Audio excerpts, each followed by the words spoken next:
I think when it comes to muscle groups, owning a well-developed, muscular set of quads is the best way to earn widespread respect, especially in fitness circles. This is because not only do they create that highly revered X-frame look and the illusion of a smaller waist, they also imply a strong work ethic, with trainees skipping leg day being the butt of many jokes and memes. But before we can cover the most effective way to train the quads for growth, we need to cover their basic anatomy first.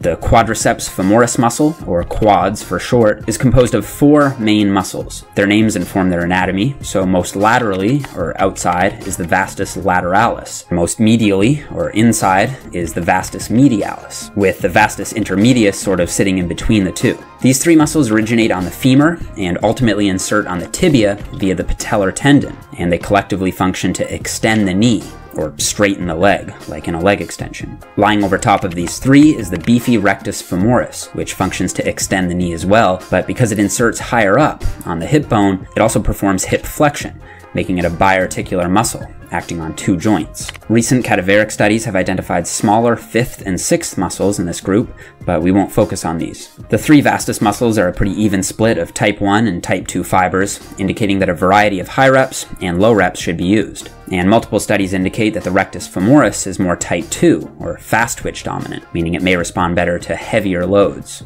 If I could pick just one exercise for the quads, it would be the squat. Studies have repeatedly shown that while it may not be the best glute builder, the quads are very highly active in the squat, and given its high potential for progressive overload and general strength development, the squat is a staple. Front squats are often used to increase quad emphasis, which makes sense biomechanically, since torque requirement at the knee is greater due to the more upright lifting position. Additionally, a 2016 study from Contreras and colleagues found that vastus lateralis, or outer sweep activation, was about 21% greater during front squats than back squats to parallel. Furthermore, a 2015 study from Yavis et al. Showed greater vastus medialis, or teardrop activation, with a 1 rep max front squat than a 1 rep max back squat. And since the front squat can achieve similar, or perhaps greater, activation with lighter loads than the back squat, it could be ideal for those with knee problems, since compressive forces are lower on the knee. So what about squat depth? Well, a 2013 study from Bloomquist and colleagues compared quadriceps hypertrophy after 12 weeks of training with a shallow squat or a deep squat.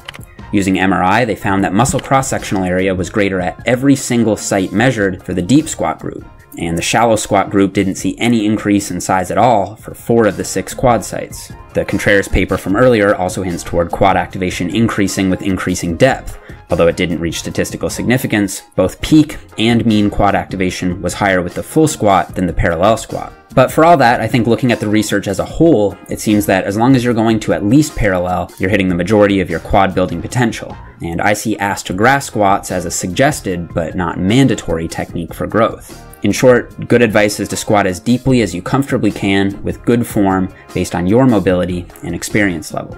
So what about stance width? Well, a 1998 study out of Illinois State University showed that squats with 75% and 140% of shoulder width resulted in the same EMG activation pattern across all heads of the quads. 2 later studies in 2001 and 2009 respectively also showed no difference between 1 and 2 times shoulder width, indicating that since stance width doesn't affect quad activation, you should squat with a stance that allows you to reach an appropriate depth comfortably and safely. And this should extend to similar exercises such as the leg press. And while the barbell squat is a well-researched, tried-and-true favorite, exercises like lunges and step-ups have shown very similar levels of activation to the squat, with the step-up actually outperforming the squat for vastus lateralis, or outer sweep activity, in one 2009 study.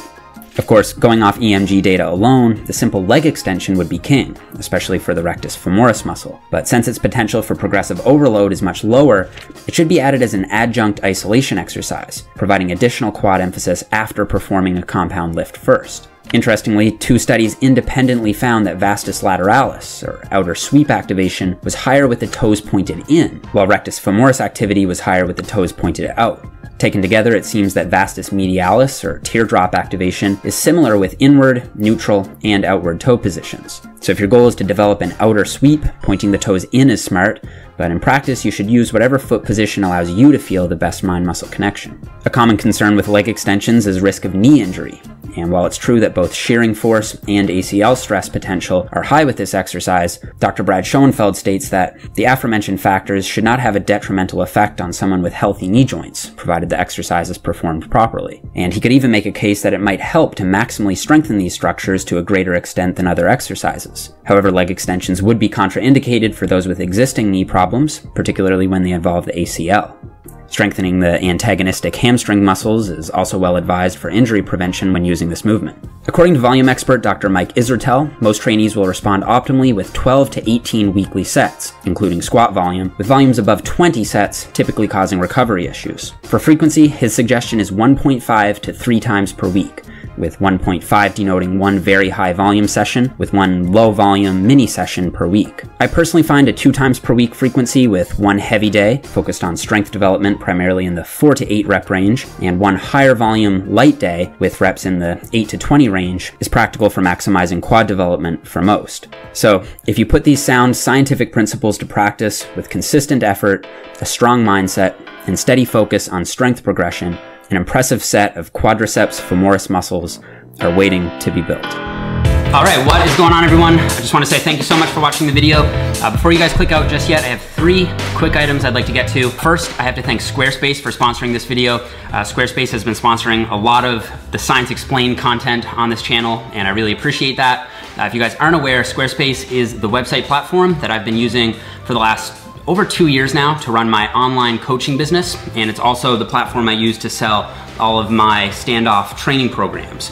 And over the weekend, I actually ran a Black Friday and Cyber Monday sale on all my programs, and Squarespace is just so simple and easy to use that it only took me about 10 minutes to set the whole thing up. So if you guys are looking to set up your own website or run your own online store, Squarespace is the service that I recommend, and you can save 10% off your first purchase by going to squarespace.com/Nippard and using the offer code Nippard at checkout. They have amazing, beautiful designer custom templates, and they also have 24/7 customer support. So if you ever get stuck on anything, you can just contact them and they'll help you out right away. Number 2, I've been getting a lot of requests for a lower body specialization program, but I'm not releasing that one just yet. I do plan to release a full body program in January that'll include every body part. And also, I wanted to just allude to the fact that I know I made a big deal out of squats in this video, and some of you may notice that I don't actually do a lot of squatting myself. That's due to a previous injury, and I didn't want to give the impression that you need to squat in order to build big quads. There are certainly other exercises you can use. However, if you are going to use, say, a hack squat or a leg press to sort of fill in that gap, you also need to make sure that you're hitting the muscle groups that aren't being targeted quite as much with those exercises. So one thing that comes to mind is the spinal erectors and kind of the posterior chain in general. You get a lot of work for the posterior chain out of the squat, not quite so much out of the leg press. So you may want to add in, say, a lower back extension or a barbell hip thrust, or if you can deadlift, definitely include a deadlift. But I didn't want to give the impression that it was mandatory, because I think for hypertrophy, there really are no mandatory exercises. That's going to conclude this video, guys. If you liked it, please give me a thumbs up. If you happen to be new, don't forget to subscribe, and I will see you guys next time.